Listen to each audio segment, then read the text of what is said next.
السلام علیکم اسٹوڈینٹس، میں نے آپ کو سبق کام کر کے بھیجا تھا. پہلے مجھے میرے دوستوں سے بچاؤ سبق، اس کا میں نے آپ کو سارا ریٹن ورک بھیج دیا تھا. امید ہے کہ آپ سب نے کر لیا ہوگا. آج میں اس کو ایکسپلین کر دیتی ہوں اس چیپٹر کو، تاکہ آپ کو اس کو یاد کرنے میں آسانی رہے.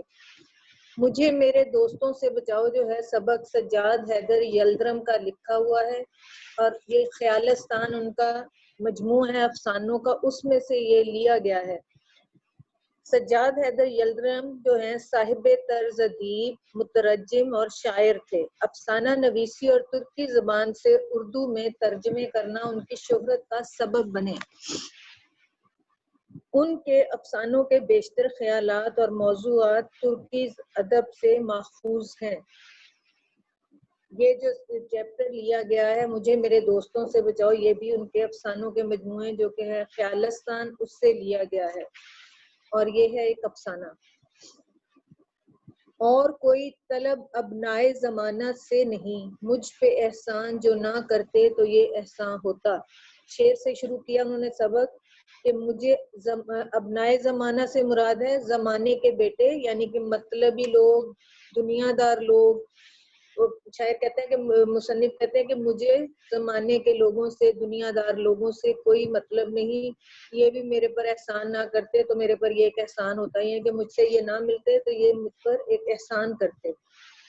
اب مصنف بتاتے ہیں کہ ایک دن میں دلی کے چاندنی چوک میں سے گزر رہا تھا کہ میری نظر ایک فقیر پر پڑی جو بڑے مؤثر طریقے سے بڑے پر اثر انداز میں جو دل پر اثر کر رہا تھا اس کی باتیں، اپنی حالت زار ہوتی ہے اپنا حال احوال بیان کر رہا تھا لوگوں سے. وہ دو تین منٹ کے وقفے کے بعد یہ درد سے بھری سپیچ انہی الفاظ اور اسی پیرائے میں دہرا دی جاتی. انہی الفاظ میں جو ایک بات، جیسے کہ یہاں دیکھے ہوں گے آپ نے، کوئی نہ کوئی مانگنے والا جو ہے ایک ہی چیز کو ریپیٹ کرتا رہتا ہے تو لوگوں کو اثر کے لیے اپنی آواز کو درد بھرا کر لیتا ہے. اسی طرح وہ بھی درد سے بھری سپیچ جو اپنی کر رہا تھا اسی الفاظ میں اور اسی پیرائے میں اسی طریقے سے دہرا رہا تھا. یہ طرز کچھ مجھے ایسا خاص معلوم ہوا کہ میں اس شخص کو دیکھنے اور اس کے الفاظ سننے کے لیے ٹھہر گیا. اس فقیر کا قد لمبا، جسم موٹا تازہ تھا اور چہرہ ایک حد تک خوبصورت ہوتا، مگر بدماشی اور بے-حیائی نے صورت مسخ کر دی تھی. یعنی کہ مانگنے والوں کے جو نا ایک وہ جو ہوتی ہے تصویر سے ان کے اوپر ایک کرخت سی آ جاتی ہے اور گندی سی شکل بن جاتی ہے وغیرہ. اس کی شکل اس طرح کی ہو گئی تھی. یہ تو اس کی شکل تھی، رہی اس کی صدا تو میں ایسا کسی القلب سخت دل نہیں میں کہ صرف اس کا مختصر سا خلاصہ لکھ دوں. وہ اس قابل ہے کہ لفظ با لفظ لکھی جائے. چنانچہ وہ سپیچ یا صدا جو کچھ بھی تھی کہیے یہ تھی، یعنی کہ وہ سپیچ یا صدا یا جو بھی بول رہا تھا وہ جملے کیا تھے، اور یہ تھے جملے. یہ آگے لکھے ہوئے انہوں نے انورٹیڈ کاماز میں. اے بھائی مسلمانوں، خدا کے لیے مجھ بد نصیب کا حال سنو. میں آفت کا مارا 7 بچوں کا باپ ہوں، اب روٹیوں کو محتاج ہوں اور اپنی مصیبت ایک ایک سے کہتا ہوں. میں بھیک نہیں مانگتا، میں یہ چاہتا ہوں کہ اپنے وطن کو چلا جاؤں، مگر کوئی خدا کا پیارا مجھے گھر بھی نہیں پہنچاتا. بھائی مسلمانوں، میں غریب الوطن ہوں، میرا کوئی دوست نہیں، ہائے میرا کوئی دوست نہیں. اے خدا کے بندو میری سنو، میں غریب الوطن ہوں. یہ اس کے جو الفاظ تھے وہ یہ تھے کہ میرا کوئی دوست نہیں ہے، میں 7 بچوں کا باپ ہوں، میں کسی سے مانگنا نہیں چاہتا لیکن مجبوری ہے میں مانگ رہا ہوں. میرا کوئی دوست نہیں اور میں اپنے وطن سے دربدر ہوں اور میں چاہتا ہوں اپنے وطن واپس چلا جاؤں، لیکن میں جا نہیں سکتا. کوئی ہے مجھے جو اس طرح کر دے. فقیر تو یہ کہتا ہوا اور جن پر اس قصے کا اثر ہوا اور ان کی خیرات لیتا ہوا آگے بڑھ گیا، لیکن میرے دل میں چند خیالات پیدا ہوئے اور میں نے اپنی حالت کا مقابلہ اس سے کیا اور مجھے خود تعجب ہوا کہ اکثر امور میں نے اس کو اپنے سے اچھا پایا. یہ صحیح ہے کہ میں کام کرتا ہوں اور وہ مفت خوری سے دن گزارتا ہے، نیز یہ کہ میں نے تعلیم پائی ہے اور وہ جاہل ہے. میں اچھے لباس میں رہتا ہوں اور وہ پھٹے پرانے کپڑے پہنتا ہے. بس یہاں تک میں اس سے بہتر ہوں، آگے بڑھ کر اس کی حالت مجھ سے بدرجہ اچھی ہے. یعنی کہ یہاں تک تو میں اس سے اچھا ہوں، لیکن اس سے آگے جو اس کی حالت ہے مجھ سے کئی درجے اچھی ہے. اس کی صحت پر مجھے رشک کرنا چاہیے. میں رات دن فکر میں گزارتا ہوں اور وہ ایسے اطمینان سے بسر کرتا ہے کہ باوجود بسورنے اور رونے کی صورت بنانے کے اس کے چہرے سے بشاشت نمایاں تھی. بشاشت ہوتا ہے تازگی، فرحت، فریشنس، اس کے چہرے سے نمایاں تھی. بڑی دیر تک غور کرتا رہا کہ اس کی یہ قابل رشک حالت کس وجہ سے ہے، اور آخر کار میں اس بظاہر عجیب نتیجے پر پہنچا کہ جسے وہ مصیبت خیال کرتا ہے وہی اس کے حق میں نعمت ہے. وہ حسرت سے کہتا ہے میرا کوئی دوست نہیں، اور میں حسرت سے کہتا ہوں میرے اتنے دوست ہیں، اس کا کوئی دوست نہیں. اگر یہ سچ ہے تو اسے مبارکباد دینی چاہیے. یعنی کہ وہ کہتا ہے کہ میرا کوئی دوست نہیں، اور وہ خود کو کہتا ہے مصنف کہ میرے اتنے دوست ہیں کہ اگر یہ بات سچ ہے کہ اس کا کوئی دوست نہیں تو پھر تو اسے اس بات کی مبارکباد دینی چاہیے. میں اپنے دل میں یہ باتیں کرتا ہوا مکان پر آیا. کیسا خوش قسمت آدمی ہے، کہتا ہے میرا کوئی دوست نہیں. اے خوش نصیب شخص، یہی تم بڑھ گیا. لیکن کیا اس کا یہ قول صحیح ہے؟ اب یہ کہتا ہے کہ یہاں تم مجھ سے بڑھ گئے کہ تمہارا دوست کوئی نہیں، میرے دوست ہے. اور وہ پھر آگے مصنف جو اپنے دوستوں کے بارے میں ذکر کرتے ہیں کس طرح اس کے دوست اس کو تنگ کرتے ہیں اور اس کو کام نہیں کرنے دیتے. آگے اس کا یہی اس کے ساتھ کمپیریزن تھا کہ میرے دوست بہت زیادہ ہیں جو کہ مجھے آرام نہیں کرنے دیتے، کام نہیں کرنے دیتے، جبکہ اس فقیر کا کوئی دوست نہیں جس کی وہ مجبوری ہے، جو کہتا ہے کہ وہ اس چیز سے بڑا لاچار ہے، جی میرا کوئی دوست نہیں. یعنی کیا اصل میں اس کا کوئی دوست نہیں جو میرے دوستوں کی طرح اسے دن بھر میں 5 منٹ کی بھی فرصت نہ دے؟ میں اپنے مکان پر ایک مضمون لکھنے جا رہا ہوں، مگر خبر نہیں کہ مجھے ذرا سا بھی ایسا وقت ملے گا کہ میں تخلیے میں اپنی خیالات جمع کر سکوں. تخلیہ ہوتا ہے خالی وقت میں علیحدہ بیٹھ کر، اکیلے بیٹھ کر، اور انہیں اطمینان سے قلم بند کر سکوں، لکھ سکوں، یا جو سپیچ مجھے کل دینی ہے اسے سوچ سکوں. کیا یہ فقیر دن دہاڑے اپنا روپیہ لے جا سکتا ہے اور اس کا کوئی دوست راستے میں نہ ملے گا اور یہ نہ کہے گا بھائی جان دیکھو پرانی دوستی کا واسطہ دیتا ہوں، مجھے اس وقت ضرورت ہے، تھوڑا سا روپیہ قرض دے دو؟ کیا اس کے احباب وقت بے وقت اسے دعوتوں اور جلسوں میں کھینچ کر نہیں لے جاتے؟ کیا کبھی ایسا نہیں ہوتا کہ اسے نیند کے جھونکے آ رہے ہوں مگر یار دوستوں کا مجمع ہے جو قصے پر قصہ اور لطیفے پر لطیفہ کہہ رہے ہیں اور اٹھنے کا نام نہیں لیتے؟ کیا اسے دوستوں کے خطوں کا جواب نہیں دینا پڑتا؟ کیا اس کے پیارے دوست کی تصنیف کی ہوئی کتاب نہیں جو اسے خواہ مخواہ پڑھنی پڑے اور ریویو لکھنا پڑے؟ اب یہ ساری جو مصنف کے ساتھ بیتتی جاتی ہیں باتیں وہ اپنے طور پر اسی کے بارے میں اس کے ساتھ کمپیریزن کرتے ہوئے سوچ رہا ہے کہ اس کا کوئی ایسا دوست نہیں کہ اس کی وہ نیند میں ہو، نیند کی حالت اس کو آرام کرنا ہو، لیکن اس کے دوست ہیں کہ مجمع لگائے بیٹھے ہیں اور اس کو آرام نہیں کرنے دیتے. اور کوئی کتاب کسی دوست نے لکھی ہو کہانی اور وہ اسے کہے جی اس کو ضرور پڑھو اور اس کو مجبوراً پڑھے، اور پھر اس کے بارے میں وہ کہے جی مجھے اس کا ریویو بھی لکھ کر دو. ریویو سے مراد کے اس کے اوپر اپنا نقطہ نظر دو کہ بھی تم نے یہ پڑھ کر کیسی لگی. کیا اسے احباب کی وجہ سے شور مچانا اور ہو حق کرنا نہیں پڑتا؟ کیا دوستوں کے ہاں ملاقات کو اسے جانا نہیں پڑتا؟ اگر نہ جائے تو کوئی شکایت نہیں کرتا؟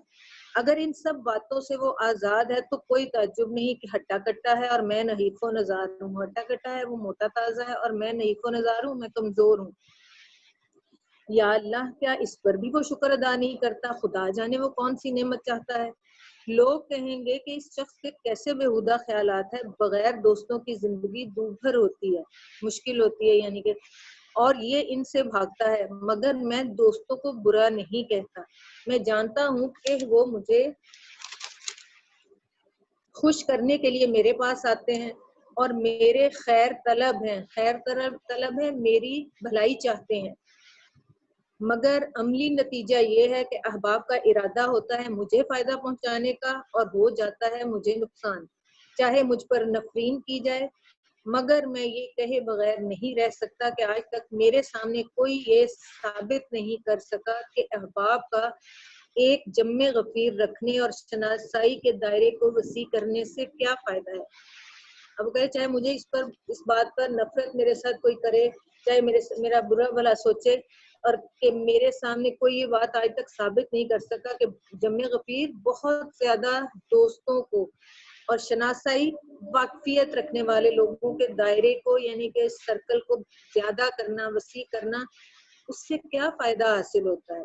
میں تو یہاں تک کہتا ہوں کہ اگر دنیا میں کچھ کام کرنا ہے اور باتوں میں ہی عمر نہیں گزارنی تو بعض نہایت عزیز دوستوں کو چھوڑنا پڑے گا، چاہے اس سے میرے دل پر کیسا ہی صدمہ ہو۔ مثلاً اب پھر آگے وہ اپنے دوستوں کا ذکر کرتے ہیں کہ اگر آپ نے زندگی گزارنی ہے اور اچھے کام کرنے ہیں تو آپ کو کچھ اپنے دوستوں کو چھوڑنا پڑے گا۔ مثلاً میرے دوست مرزا ہیں جنہیں میں بھڑبڑیا دوست کہتا ہوں۔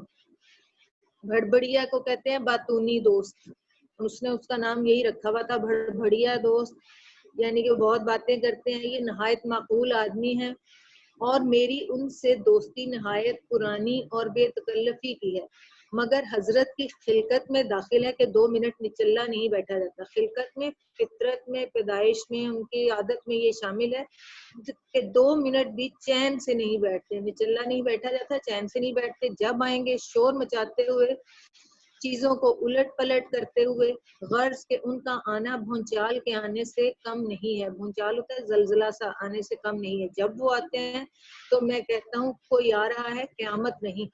ان کے آنے کی مجھے دور سے خبر ہو جاتی ہے، باوجود یہ کہ میرے لکھنے پڑھنے کا کمرہ چھت پر ہے۔ اگر میرا نوکر کہتا ہے کہ میاں اس وقت کام میں مشغول ہیں تو وہ فوراً چیخنا شروع کر دیتے ہیں کہ کمبخت کو اپنی صحت کا ذرا بھی خیال نہیں، اور نوکر کی طرف مخاطب ہو کر کہتے ہیں خیراتی کب سے کام کر رہے ہیں؟ بڑی دیر سے۔ توبہ توبہ، اچھا بس 1 منٹ ان کے پاس بیٹھوں گا، مجھے خود جانا ہے۔ چھت پر ہوں گے نا، میں پہلے ہی سمجھتا تھا، یعنی کہ خود سے ہی سوال خود سے ہی جواب کرتے ہوئے ملازم کو خود ہی سوال کرتے ہیں، ملازم کا جواب آنے سے پہلے ہی کہتے ہیں اچھا چھت پر ہی ہوں گے نا، میں خود ہی جا کر دیکھ لیتا ہوں۔ یہ کہتے ہوئے وہ اوپر آتے ہیں اور دروازہ اس زور سے کھولتے ہیں کہ گویا کوئی گولا آ کے لگا۔ آج تک انہوں نے دروازہ کھٹکھٹایا نہیں اور آندھی کی طرح داخل ہوتے ہیں، اور اندر جاتے ہی کیا کہتے ہیں، آہا ہا میں نے تمہیں پکڑ ہی لیا، مگر دیکھو دیکھو میری وجہ سے اپنا لکھنا بند مت کرو، میں حرج کرنے نہیں آیا، خدا کی پناہ کس قدر لکھ ڈالا، کہو طبیعت تو اچھی ہے، میں تو صرف یہ پوچھنے آیا تھا۔ واللہ مجھے کس قدر خوشی ہوتی ہے کہ میرے دوستوں میں ایک شخص ایسا بھی ہے جو مضمون نگار کے لقب سے پکارا جاتا ہے۔ لو اب میں جاتا ہوں، میں بیٹھوں گا نہیں، 1 منٹ نہیں ٹھہرنے کا، بس تمہاری خیریت دریافت کرنی تھی، خدا حافظ۔ یہ کہہ کے وہ نہایت محبت سے مصافحہ کرتے ہیں اور اپنے جوش میں میرے ہاتھ کو اس قدر دبا دیتے ہیں کہ انگلیوں میں درد ہونے لگتا ہے اور میں قلم نہیں پکڑ سکتا۔ یہ تو علیحدہ رہا، اپنے ساتھ کل خیالات کو بھی لے جاتے ہیں۔ اب کوئی شخص جب آتا ہے تو وہ اگر وہ تھوڑی دیر کے لیے ہی آتا ہے، لیکن وہ جب انسان لکھنے میں مصروف ہو یا ان کے خیالات کو جو لکھنے والا شخص ہو وہ اس کے خیالات جو ہیں وہ بکھر جاتے ہیں اور پھر وہ لکھ نہیں پاتا یا پڑھ نہیں پاتا۔ اب یہی وہ کہہ رہے ہیں کہ میرے کل خیالات کو بھی لے جاتے ہیں، خیالات کو جمع کرنے کی کوشش کرتا ہوں مگر اب وہ کہاں، اور دیکھا جائے تو میرے کمرے میں 1 منٹ سے زیادہ نہیں رہے، تاہم وہ اگر گھنٹوں رہتے تو اس سے زیادہ نقصان نہ کرتے۔ کیا میں انہیں چھوڑ سکتا ہوں؟ میں اس سے انکار نہیں کرتا کہ میری ان کی دوستی بہت پرانی ہے اور وہ مجھ سے بھائیوں کی طرح محبت کرتے ہیں، تاہم میں انہیں چھوڑ دوں گا؟ ہاں چھوڑ دوں گا، اگرچہ کلیجے پر پتھر رکھنا پڑے، یعنی کہ مجبوری ہو، اگر میں ان کو چھوڑنا چاہوں تو چھوڑ دوں گا، لیکن کیا کروں، دوستی نبھاتے نبھاتے میں آج تک اس کام کو نہیں کر سکا۔ اور لیجئے دوسرے دوست محمد تحسین ہیں، اگلے دوست کا ذکر کرتے ہیں جو کہ محمد تحسین ہیں۔ یہ بال بچوں والے صاحب ہیں اور رات دن انہی کی فکر میں رہتے ہیں، جب کبھی ملنے آتے ہیں تو تیسرے پہر کے قریب آتے ہیں جب میں کام سے فارغ ہو چکتا ہوں، لیکن اس قدر تھکا ہوا ہوتا ہوں کہ دل یہی چاہتا ہے کہ 1 گھنٹہ آرام کرسی پر خاموش پڑا رہا ہوں، یعنی کہ وہ آرام کے وقت آتے ہیں جو پچھلا پہر ہوتا ہے، انسان آرام کرنے کی غرض سے فارغ ہوتا ہے کہ چلو میں تھوڑی دیر آرام کرتا ہوں، اور یہ صاحب تحسین صاحب اس وقت آ جاتے ہیں اور کہ میں تھوڑی دیر اگر آرام کروں تو نہیں ہو سکتا، مگر تحسین آئے ہیں، ان سے ملنا ضروری ہے۔ ان کے پاس باتیں کرنے کے لیے سوائے اپنی بیوی بچوں کی بیماری کے اور کوئی مضمون ہی نہیں.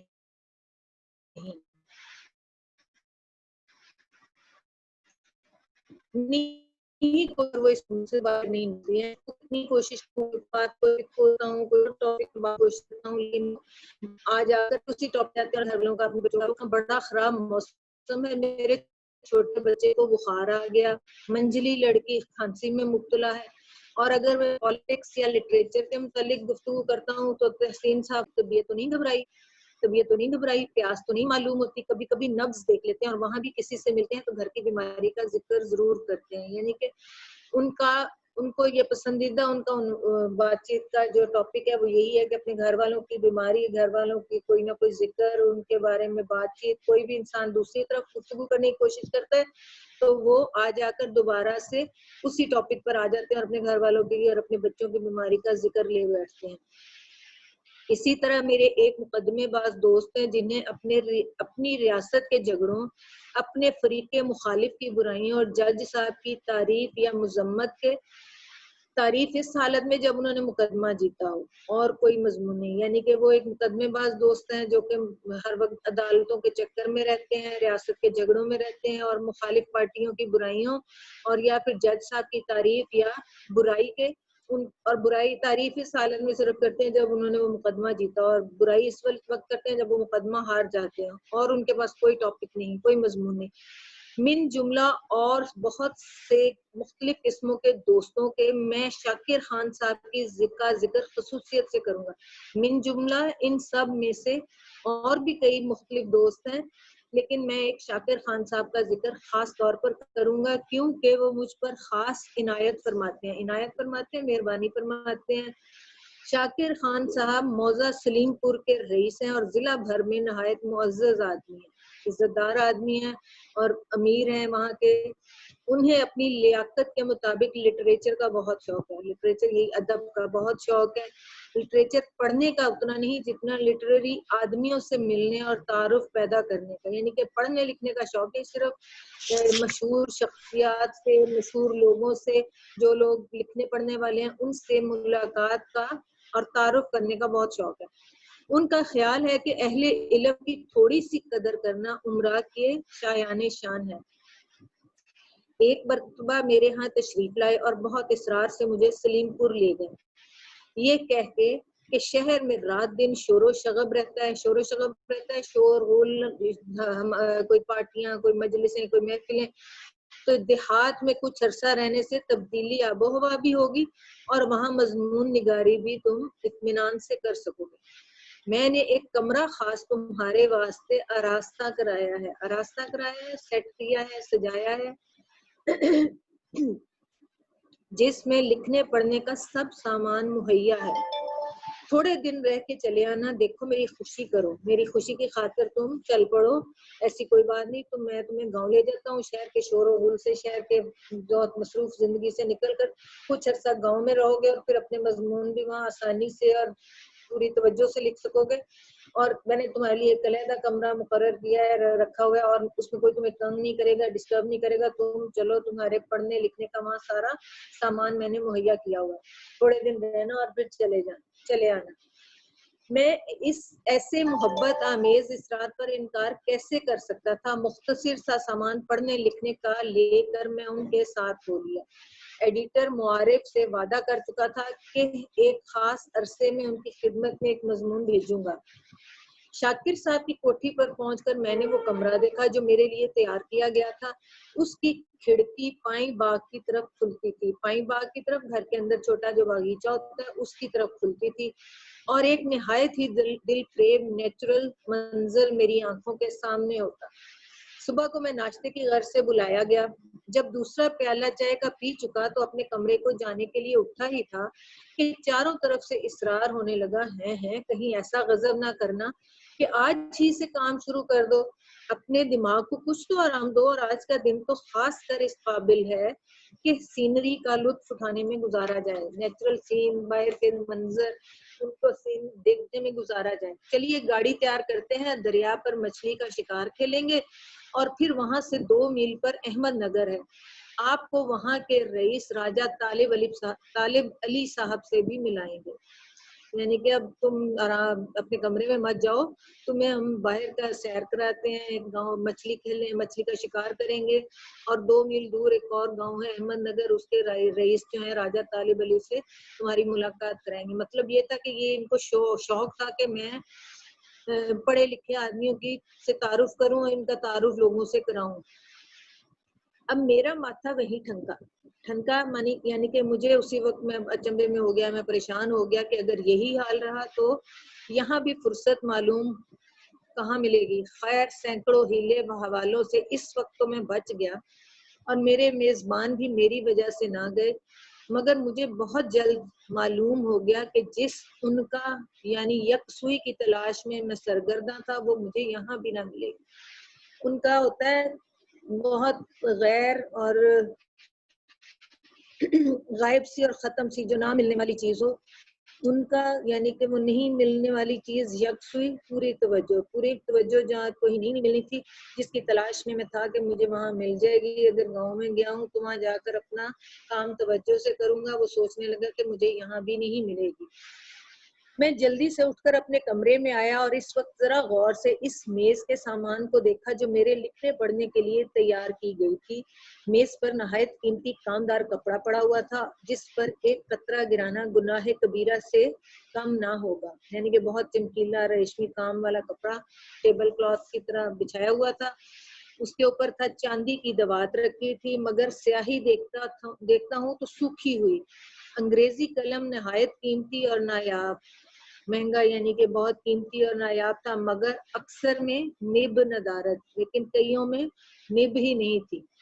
جاذب کاغذ ہوتا ہے، بلاٹنگ پیپر کہتے ہیں، جو کہ کاغذ پر اگر سیاہی گر جائے تو آپ لوگ انک ریموور جو یوز کرتے ہیں وہ کرتے ہیں. پہلے زمانے میں ایک بلاٹنگ پیپر ہوتا تھا جو کہ سیاہی گر جاتی تھی تو وہ اس کو اوپر رکھتے تھے، وہ اس کی سیاہی کو چوس لیتا تھا. سیاہی جذب کرنے والا کاغذ، جاذب کاغذ ایک مخملی جلد کی کتاب میں، مخملی ویلویٹ کے ریشمی جلد کی کتاب میں تھا، مگر لکھنے کے کاغذ کا پتہ نہیں تھا، کوئی کاغذ تو تھا ہی نہیں. اسی طرح بہت سا اعلیٰ درجے کا بیش قیمت سامان میز پر تھا، مگر اس میز سے میرے کام کا نہیں اور جو چیزیں ضرورت کی تھی وہ موجود نہیں تھی.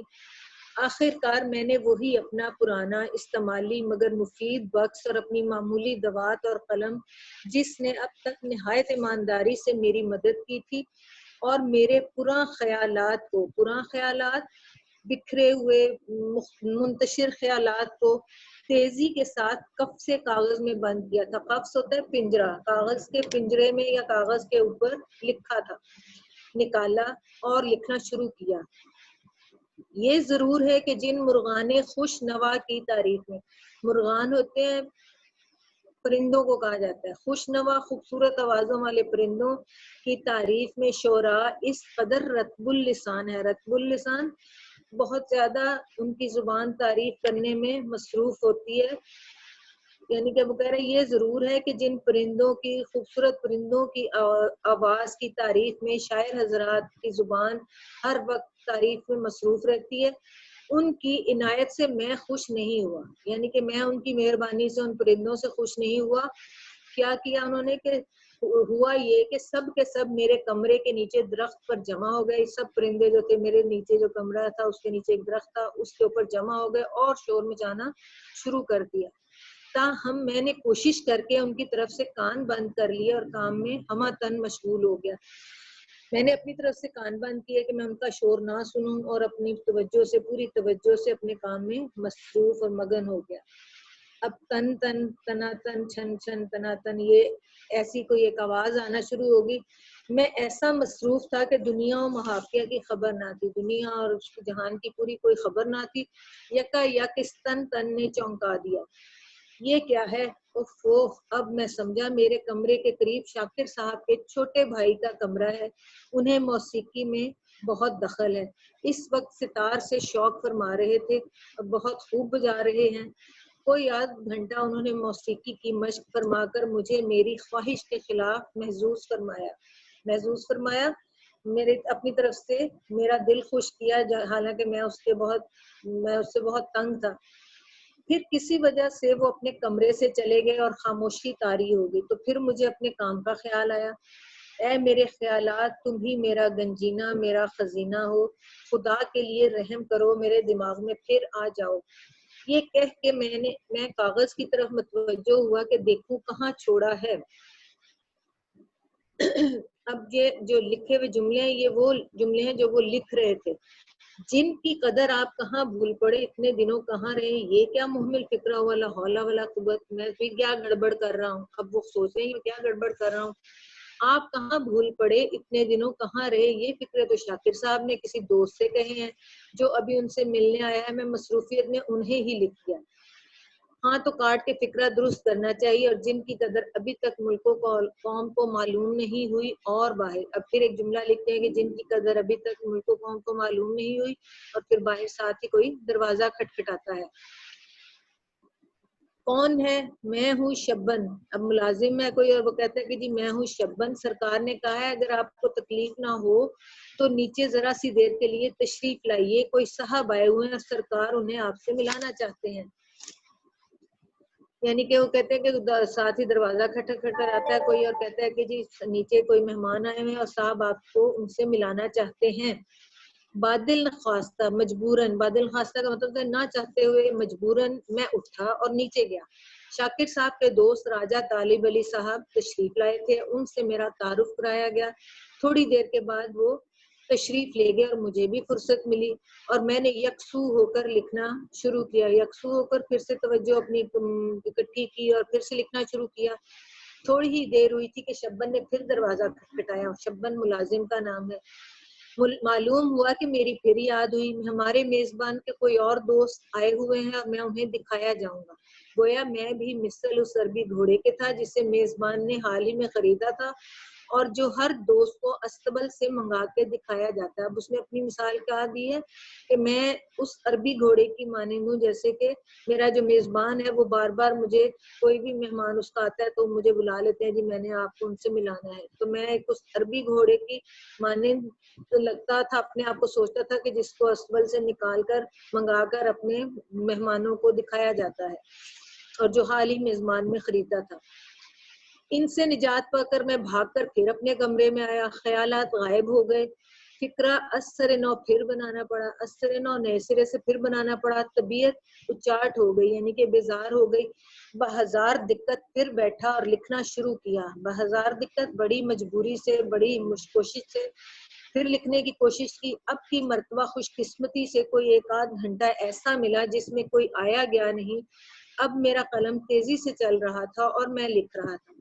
ہم کو کامل یقین ہے کہ ہمارے ملک کے قابل نوجوان جنہیں تفتیش اور تحقیقات کا شوق ہے اور جو کولمبس کی طرح نئی معلومات اور نئی دنیا، وہ علمی دنیا ہی کیوں نہ ہو، کے دریافت کرنے کے لیے اپنے تئیں، اب یہ 3 لائنیں لکھی، 2 لائنیں انہوں نے لکھی اور ساتھ ہی پھر دروازے پر دستک کیا ہے، اچھا دریافت کرنے کے لیے اپنے تئیں خطرے میں ڈالنے سے بھی خوف نہیں کھاتے، ضرور اس طرف متوجہ ہوں گے اور اپنی کاوشوں اور کوششوں سے موجودہ دروازہ پھر کھٹکھٹایا گیا۔ ہاں حضور سرکار آپ کا انتظار کر رہے ہیں، کھانا ٹھنڈا ہوا جاتا ہے۔ وہ مجھے خیال ہی نہیں رہا سرکار سے عرض کرنا میرا انتظار نہ کریں، میں پھر کھا لوں گا، اس وقت مجھے کچھ ایسی بھوک نہیں ہے۔ اور آئندہ نسلوں کو، پھر یہ لکھنا شروع کرتے ہیں، اور آئندہ نسلوں کو زیر بار احسان کریں گے، یہی نوجوان ہیں جو قوم کی کشتی کو خدا کی مدد پر بھروسہ کرتے خطرات سے بچاتے اور ساحل مراد تک پہنچاتے ہیں۔ زندگی اور موت کا لا ینحل مسئلہ، لا ینحل مسئلہ کا مطلب ہے ایسا مسئلہ جو کبھی بھی حل نہ ہو سکے۔ اب یہ جملے انہوں نے اسی مضمون کے بارے میں لکھے جو ان کو معارف کے رسالے کے لیے لکھ کر دینا تھا۔ پھر دستک کیا ہے، سرکار کہتے ہیں اگر آپ تھوڑی دیر میں کھائیں گے تو ہم بھی اسی وقت کھائیں گے، مگر کھانا ٹھنڈا ہو کے بالکل خراب ہو جائے گا۔ اچھا بھائی لو ابھی آیا، یہ کہہ کے میں کھانے کے لیے جاتا ہوں، سب سے معذرت کرتا ہوں۔ میزبان نہایت اخلاق سے فرماتے ہیں، چہرے پر تھکن معلوم ہوتی ہے، کیا بہت لکھ ڈالا؟ دیکھو میں تم سے کہتا تھا کہ شہر میں ایسی فرصت اور خاموشی کہاں، سوائے اس کے کہ میں آمنا و صدقنا کہوں۔ آمنن صدقنا یعنی کہ ٹھیک ہے جی، شکر الحمدللہ کیا، یعنی کہ جو کہہ رہے ہیں ٹھیک کہہ رہے ہیں، کہا اور کیا کہہ سکتا تھا، اب کھانے پر اصرار ہوتا ہے. جس چیز سے مجھے رغبت نہیں وہی کھلائی جاتی ہے، یعنی کہ جو چیز مجھے پسند نہیں، رغبت نہیں، شوق نہیں، مجھے وہی کھلائی جاتی ہے، زبردستی کھلائی جاتی ہے. کھانے کے بعد میزبان صاحب فرماتے ہیں سپہر کو تمہیں گاڑی میں چلنا ہوگا، میں تمہیں اس واسطے یہاں نہیں لایا کہ سخت دماغی کام کر کے اپنی صحت خراب کر لو. واپس کمرے میں آ کر میں تھوڑی دیر اس غرض سے لیٹتا ہوں کہ خیالات کو جمع کروں اور پھر لکھنا شروع کروں، مگر اب خیالات کہاں. مضمون اٹھا کر دیکھتا ہوں، زندگی اور موت کا لا یا نحل مسئلہ. اس کے متعلق کیا لکھنے والا تھا؟ ان الفاظ کے بعد کون سے الفاظ دماغ میں تھے؟ اب کچھ خیال نہیں کہ اس کو پہلے فکروں سے کیوں کر رب پیدا کرنا ہے. یوں ہی پڑے پڑے نیند آ جاتی ہے. تیسرے پہر اٹھتا ہوں تو دماغ بہت صحیح پاتا ہوں. زندگی اور موت کا لا نحل مسئلہ بالکل حل ہو جاتا ہے. پورا فکرہ آئینے کی طرح صاف نظر آتا ہے. میں خوشی خوشی اٹھ کر میز پر گیا اور لکھنا چاہتا تھا کہ پھر وہی دستک.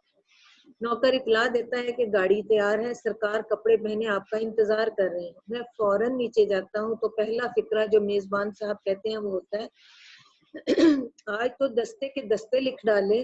میں سچی بات کہوں کہ کچھ بھی نہیں لکھا تو ہنس کے جواب دیتے ہیں آخر اس قدر کسر نفسی کی کیا ضرورت ہے. کسر نفسی یعنی کہ عاجزانہ پن کی کیا ضرورت ہے؟ کیوں آپ اس طرح عاجزی کا اظہار کرتے ہیں کہ آپ کہتے ہیں کہ میں نہیں لکھ رہا حالانکہ لکھ رہے ہوں گے. پھر شعر ہے کہ خدا کے واسطے جھوٹی نہ کھائیے قسمیں، مجھے یقین ہوا اور مجھ کو اعتبار آیا.